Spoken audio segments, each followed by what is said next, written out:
Yeah, I mean, everything about, I make my living from music. Mhm. A small proportion of that is actually playing music. A larger proportion is, running a web store. I also co-own like a touring agent Okay. and a merch as well. So it's all seen,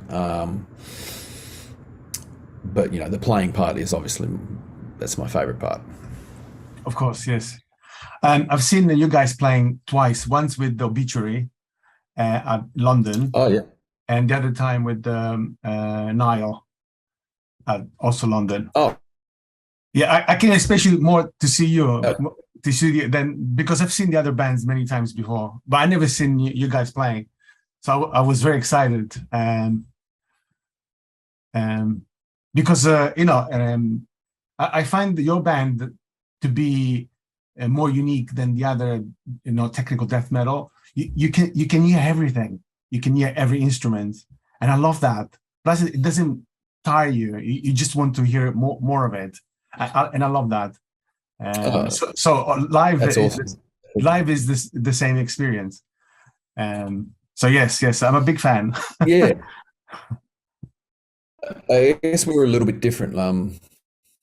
Joe, who writes most of the music, he doesn't really listen to any death metal. All He right. doesn't, you know, he more listens to older 80s rock and progressive rock and stuff like that. So that's kind of his background. And he plays you know, he actually plays in a cover band. So I think some of that songwriting sensibility seeps into our music, and it definitely it creates that unique sound, which Mhm. that's what we're always striving for, something unique. So we kind of just stumbled upon it. I've noticed that the sound, maybe it's just my impression, the sound changed from the album, The Inherent Repression, from the previous albums. The previous albums were very, very technical, but from Inherent Repression, I've noticed that they Mm. were more emotional as well. Maybe it's just my impression. I wonder if something happened, because then from then on, the albums No, no, felt. But please continue. yeah, more emotional. Sorry to cut you off. I mean, there's a little bit of delay. Um, I think um, I think you are right. I don't think there was any particular event, circumstance that led to that happening. Um, but an analogy I've liked to use recently is each album is kind of handing. It's like a relay race. It's handing the baton to the next album. So picking up where it left off, but going into a new territory. So I think when we went into a bit of a new territory with inherited repression, it definitely opened up a lot more ideas and potential for future albums. So, and then it's kind of exponential. Each time you go on, it's going to seem like a greater leap from the past, if that makes sense. But it's always kind of a logical conclusion. Um, we don't really sit down and say, well, this is the direction the album has to go in. It's more we continually writing, and it's just a continuation. So I'm not trying to dodge the question. I'm just trying to, I guess, go around it a little bit. And it is hard to separate yourself.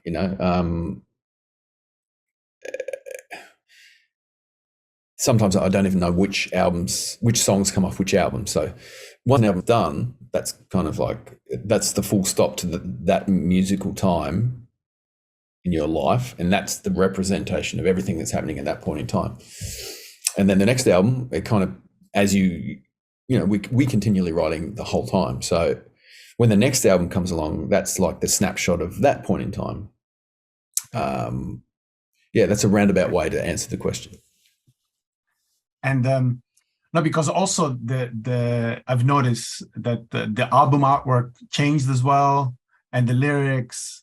It just feels everything is more accessible. Even like if you're not into the music, or you're coming from another genre of metal, it feels like it's more accessible and more heartfelt. Yeah. I guess when you're not filling the songs with a million notes and a million riff changes, you can let things breathe a little bit more. The early days we were right into the technical stuff, and that's what we did. But then you get to a point, it's like, well, we've done that. It's kind of, I'm not going to say getting boring, but it's like we need something fresh. To continue the band, it needs to be exciting. And this is where I am going to be a hypocrite. I never want a band like Deicide or Bolt Thrower to change. Or Cannibal Corpse. I want them to be. That's what I want them to be. But playing wise, I'm pretty selfish. With Psycroptic, I always want to change and evolve and do different things. Otherwise, it's not exciting for us. I think we all share the same opinion of it. And we've given Joe more and more free rein to experiment. And, if he comes up with an idea, in the past, we might have said, that doesn't really work. But now it's like, well, expand on it, see what you can do. And because Joe owns the studio that we record in, there's almost an unlimited amount of time to work on stuff. So we're always changing and evolving the songs throughout the recording process. And when we get to the time that it's time to just, abandon things, it's never really finished. You just keep going until it's like, well, this is it. We can sit back and listen to it. It's like, oh, it sounds like this. This is not how we envisaged it, but this is how it's come out. Which is also exciting for us as well. So we don't really have an idea of the finished product before it's actually finished. The one thing that I like a lot about your music is that, with your typical metal or not metal band, like you have your solo parts. With Psycroptic, I don't have to sort of put myself in a listening position where I have to wait for the solos. I can just relax because I get surprised when those guitar parts come in, and I love that. It's more relaxing. I can just dive into the music. I don't have to sort of wait for things to happen. They just happen. And they happen by surprise, and they happen when you expect to happen. It is more, I feel it's very playful. I mean, I know it's death metal, but it's just so overwhelming. I love it. I know I'm giving a lot of compliments. Yeah. Sorry, I don't normally do that. No, it's very much appreciated. And I love hearing people's opinions and interpretations, because it's like, I don't know. We don't know. Look, because we're in the band. It's hard to pull yourself out and look at it from a third person. But I like that explanation. I've never heard that explanation before, of being playful. I like that, because I guess what I'm trying to do with the drums is I'm trying to have the drums and the guitar riffs as one, which is a little bit different from the typical, okay, there's the rhythm section, and then you put everything over the top, and then you wait for the guitar solo, and that's the formula, and you just stamp it out. We like to have everything moving together, so everything works in conjunction. There's no bass and then, okay, there's another level, and then there's something else on top. It's all just the one thing. It's all intertwined. So your interpretation and explanation that it's playful, it's like, oh, yeah, that's what we're trying to do. We're all trying to make the same music. I guess that it's obvious but yeah, we are literally trying to everything trying to be together as it should be. And that's why the songs, I think, I'm just spitballing here, but I think that's probably why the songs are always evolving throughout the recording process and even the writing process. My drum tracks will change up until the day of recording them because I'm still trying to lock in the best parts possible. And sometimes they even change after a first take, record it, listen to it, and it's like, oh, okay, that's not what I'm after. It needs to be, I need to either simplify it or I need to change it. That's the, when you hear it back, that's the first level of feedback, I guess, because it feels different to play it than it actually does to listen to it. So I need to, in the past, I definitely haven't done that. It's always been more, well, this feels like it should go here. It feels fun to play. But then there was not that next step of critique and I guess quote unquote self-editing, and then you hear it back and it's like, okay, what I was playing before was fun to play, I thought it sounded good, but when I hear it with the music, it's dog shit. I need to completely change it, and that's happening right up until the last day of recording. Okay. And I don't know if you in the band or maybe Joey writes the lyrics or comes up with the album titles. Your new album is called Divine Kantor. What does it mean in the Psycroptic context? Okay. So in the past, I used to write the lyrics, but we actually found that Jason's phrasing, he couldn't get the phrasing he'd like out of someone else's lyrics. So it was like, well, I think you need to write them because then it makes more sense. So he took over probably around Inherited Repression, I think. Oh, okay. Or self-titled. Like he took over all of the lyric writing. So he takes care of the lyric writing. And yeah, as the guys are recording, because usually I'm not there when vocal tracking is happening because I live in a different state. So there's a little bit of separation. So I know Joe and Jason work closely when tracking the vocals. The lyrics are still kind of changing to some degree. If a particular word or particular sentence or particular phrase isn't coming out as it should, or it's not locking into the music, or same with the drum parts or the guitar parts. Same thing happens with the vocals and the lyrics. They're getting tweaked along the way. So Jason handles the writing of the lyrics, and usually I'll handle most of the track titles and the album titles and things like that from interpreting his lyrics. So I'll read his lyrics and then I'll interpret them how I see fit. And then, with him, we'll go backwards and forwards with ideas. It's like, I think maybe this title will be good for this song, or I think maybe this song is about this concept. You let me know whether that's correct or not. And I think, at the end, we were spitballing a few album titles.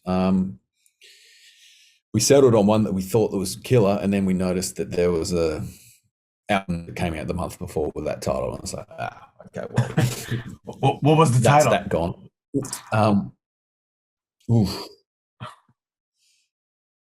I don't even remember. Okay. I don't even remember. That's fair enough.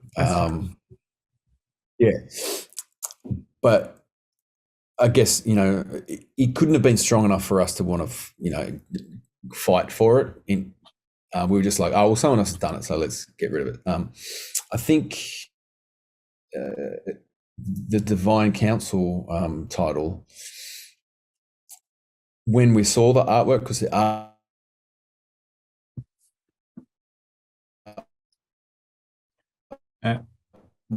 was getting done at the same time, we did the Prophets Council. That's one. Yeah. That's. Oh, sorry.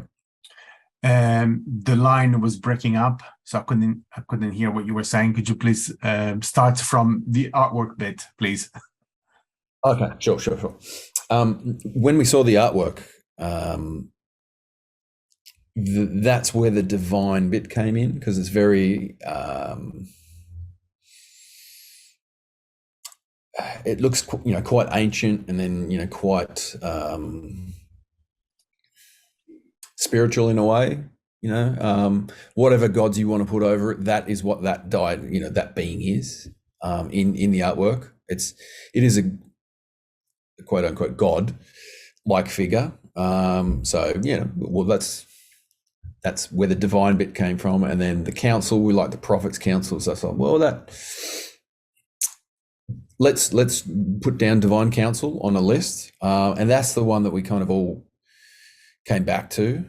And you say it back and forth between the band for a week or two to see if it sticks, and it stuck, and it's like, okay, cool, that makes sense. And I think it's the appropriate title. It fits, I think.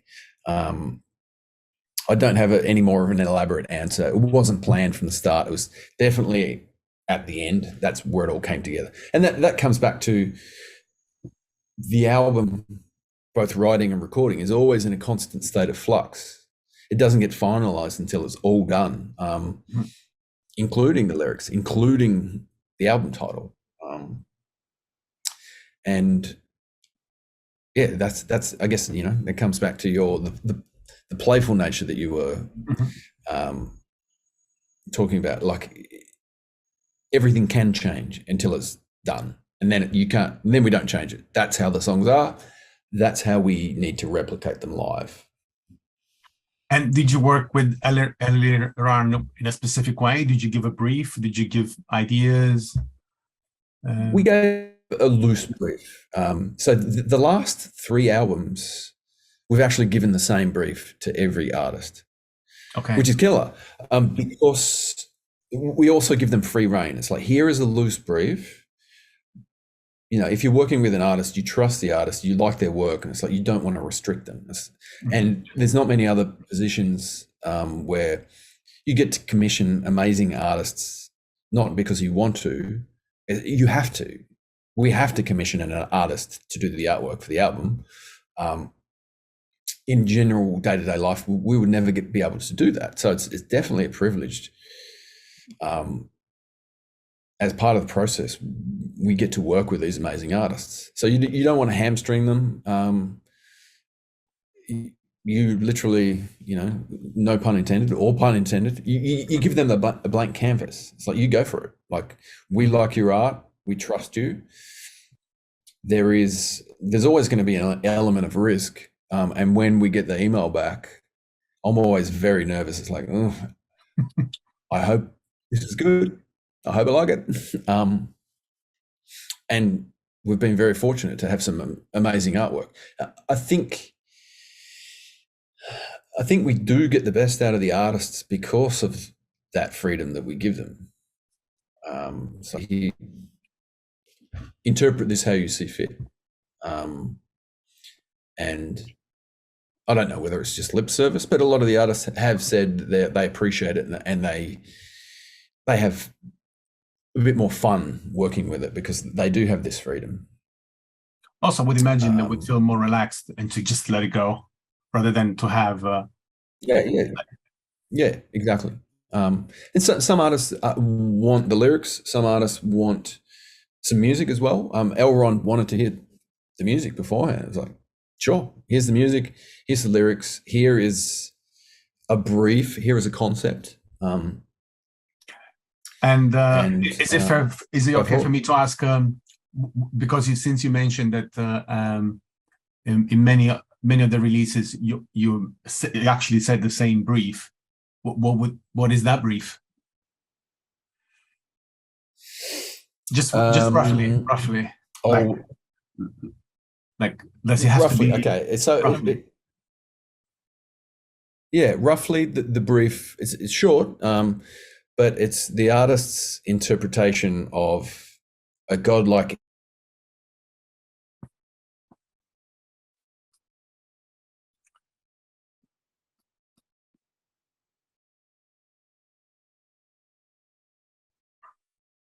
I'm back. We're back. Sorry, I don't know why. Back? We're back. Sorry, I don't know why this is happening. Bad internet connection. That's okay. I don't think. Yeah, our connection's not that stable. So the brief is the artist's interpretation of the lyrics that you were saying. No. So the brief that we give them is their interpretation of like a godlike, omnipotent being or deity or whatever you want it to be, all-seeing, all-powerful, all-knowing, but wants to commit suicide but cannot. Oh my God. So it's like you go forth and you come back with your interpretation of that. Oh, is that why in the Divine Council there's a figure with that without head, and the head is on their hand, holding it? Yeah, and it's trying to and it's drowning. It's trying to drown itself. Okay. Yeah. So it's like, cool. That's now that I see the other album covers, I see the references. It's interesting. Why do you have this in mind for a brief? No idea. I think that was kind of the brief for the self-titled album. Okay. And then when it came time for As the Kingdom Drowns, I guess I thought, well, it's a pretty cool brief. Like, this is a very different artist. Let's see what happens if we give him the same brief. Mm-hmm. It's a very loose brief. It's like you come back with whatever you think. And that's an amazing cover. Vastly different from the self-titled. And the results that we got from the same brief for the two albums, which gave us two polar opposite sets of artwork. So, well, let's see what happens if we give it to the next artist, which was Eliran. It's like, here's the brief. And, I said, do you want any more lyrics? And I think he asked for lyrics, and he also asked for the music. It's like, oh, okay, yeah, no worries. If that's going to help you get the best result, then of course, we're going to give you all the resources you need. Then you couldn't get another different piece of art from the last cover. So I think, looking forward, we'll probably use the same brief. That's kind of the uniqueness and the privilege being able to work with just amazing artists, because in our regular life we couldn't just commission, or we don't really have the individual budget to go and commission an artist to just come up with an idea. So yeah. The artist for The Kingdom Drowns passed away recently. It's very sad news. Yeah, very, very. Mariusz from Poland, right? Yeah, amazing artist, amazing, unique artist. Of course, devastating for his family and everyone who knew him, friends, family, and devastating loss for the artistic community. But the positive note is his legacy will live on. Like, his artwork is timeless. So an amazing honor and privilege to be able to work with him. We would have loved to be able to do more stuff. It was a true artist, very sad news. We had them featured in one of the books. So I was in contact with Mariusz, and when I found out, because I only found out about his work when he did the cover for Bell Witch. Amazing cover, amazing piece of work, amazing. And then I noticed that a lot of more bands started to work with him. I was like, oh, this is great. It's like a community of artists, like working towards a good good records, good covers, good music, good records. And then, like it was also, I mean, it wasn't young, but he came into the scene quite late in his life, which is, very sad. Which, Passed away. I think there's something joyous about that. Like later in his life, he was still at his prime. Yes, indeed. Yeah. And I think there's something pretty special in that, like a true artist to the end, and still in his prime. Yeah, and still relevant, and people still love his work. That's what more. Yeah, exactly. You do, and you get up every day to do this. Mm-hmm.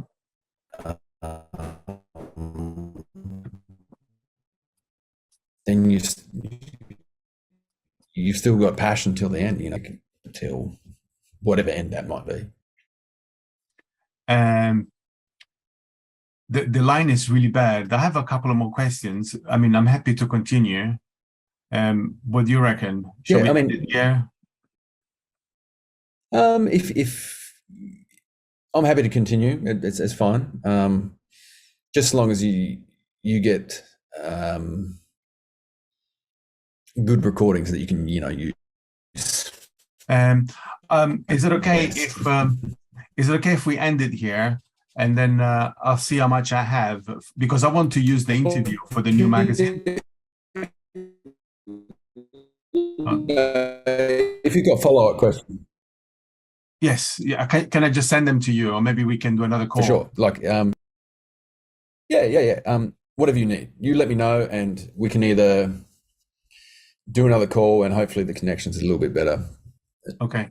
I prepared the media kit for the new magazine. It's called The Snakes, because we had the magazine. I'm sure you've seen it, but the distributor went out of business because of COVID. So instead of continuing with the old magazine, so I thought maybe I should just make a new one and do it in a different way. So the new magazine would be free, digital, to all our subscribers. We have about 23,000 subscribers. And then print if people want print. So we're gonna maybe print 1,000 copies if people want to buy a print version. That's great.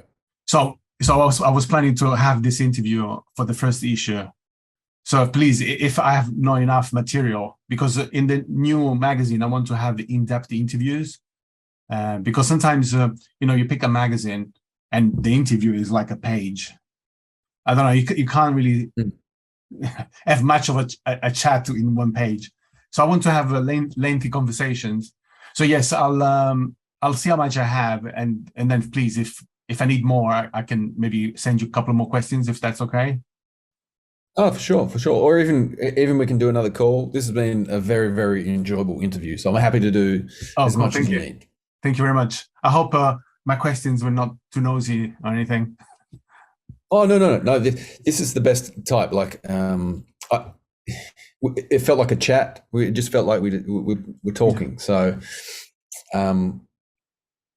That's the best. That's the best. It's not the typical, when was your band formed? Please tell me about the band. They are the worst interviews. This has been like, we didn't even start. It felt like we didn't start the interview. It just kept going. Yes. There's one thing I've been wondering. I'm sure I can find online. Psycroptic. How did you come up with the name? We couldn't come up with a name.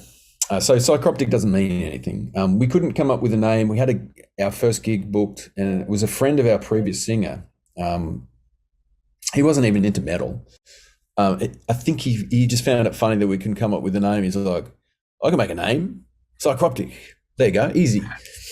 And we laughed it off at first. And then the more we thought about it, it's like, it's kind of cool. It's a pretty cool name. It's unique. It's different. It's our own word. It was a friend back in the early days. A friend of a friend back in the early days. I've not seen this person since. It's organic, isn't it? It just it just popped out. That was it. It's like a hybrid between words, but you don't know which words. I can't think of any words, but it feels like it's a hybrid between words. Yeah, and it does sound like it could be a real word. Yeah. Well, it is a real word, I guess. Yeah. Now it is. Hey folks, thanks for watching this podcast. If you enjoyed this interview, please like, share, and subscribe. Tell your friend, your family, and your cat, and stay awesome.